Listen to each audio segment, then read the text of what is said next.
बताइए मेरे को कि आपकी ये शुरुआत कैसे हुई? जब मैं 5 साल का था तो मुझे लिखना पढ़ना कुछ नहीं आता था। फिर ऐसे ही था कि मैंने 10-15 दिन में ही मतलब लिखना पढ़ना like all the alphabets and everything I learn them. तो उसके बाद गर्मियों की छुट्टियों की बात है तो मेरे पापा जी एक स्कूल रन करते हैं छोटा-सा गाँव में, तो वहाँ पर मैं पढ़ता था। कहाँ के रहने वाले हो आप? मैं करनाल।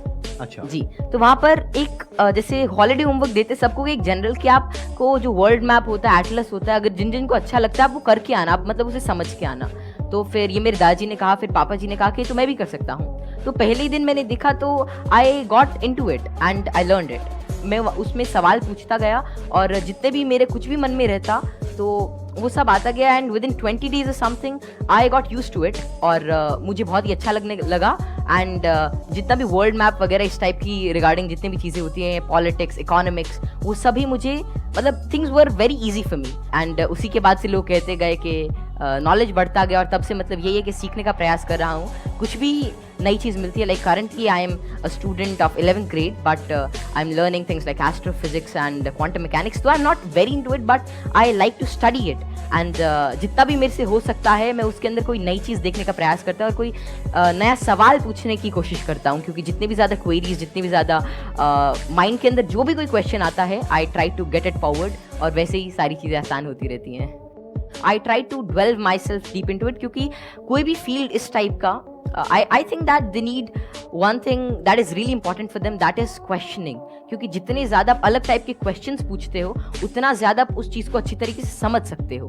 तो वही है कि मैं अभी भी क्वेश्चंस नए ढूंढ रहा हूँ, जवाब उनके मिल ही जाएंगे। बस ये है कि जितने ज़्यादा और नए और अच्छे क्वेश्चंस मेरे पास आते गए और आते हैं उनसे मैं आगे बढ़ने का कोशिश कर रहा हूँ। क्वांटम फिजिक्स में वेव पार्टिकल थ्योरी है। जी सर। तो उसको आपने स्टडी किया होगा। हाँ, जैसे कि wave particle theory, dual nature of light and matter वो सब हाँ, वो सब अभी धीरे-धीरे मैं कर रहा हूँ और स्पेशली अभी तो मैं एस्ट्रोफिजिक्स जो है वो ज़्यादा पढ़ रहा हूँ और जैसे कि डार्क मैटर है, डार्क एनर्जी है तो या फिर माइक्रोवेव रेडिएशन है, बैकग्राउंड रेडिएशन, एक्सपैंडिंग यूनिवर्स ये सारी चीज़ें मुझे काफ़ी इंट्रिग करती हैं और इनके बारे में मैं कुछ रिसर्च पेपर्स और अलग-अलग चीज़ें अभी स्टडी कर रहा हूँ। तो ज़ीरो पॉइंट फील्ड के बारे में भी आपने कुछ स्टडी करी है?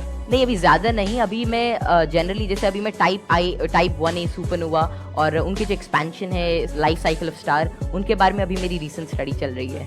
मैंने आपकी यूट्यूब पर एक वीडियो देखी थी जिसमें एक न्यूज़ एंकर आपसे कुछ पूछ रही थी और आप एक-एक करके सारे सवालों के जवाब दे रहे थे। तो क्या अभी भी आप उस तरह से सवालों के जवाब दे सकते हैं? कोई भी आपसे कोई भी कैसा भी हाँ सवाल सर, पूछेगा तो आप जवाब दे सकते हैं? क्योंकि ऐसा है कि नॉलेज तो एंडलेस है और सब कुछ तो कोई जान ही नहीं सकता। लेकिन ये है कि जितना ज़्यादा आप मतलब अपनी सराउंडिंग्स को ऑब्ज़र्व करते हैं, तो उतना ज़्यादा क्या है जितना ज़्यादा आप नॉलेज ग्रहण करते रहते हैं, उतना आपका माइंड एक तरह की एक मैग्नेट की तरह बन जाता है।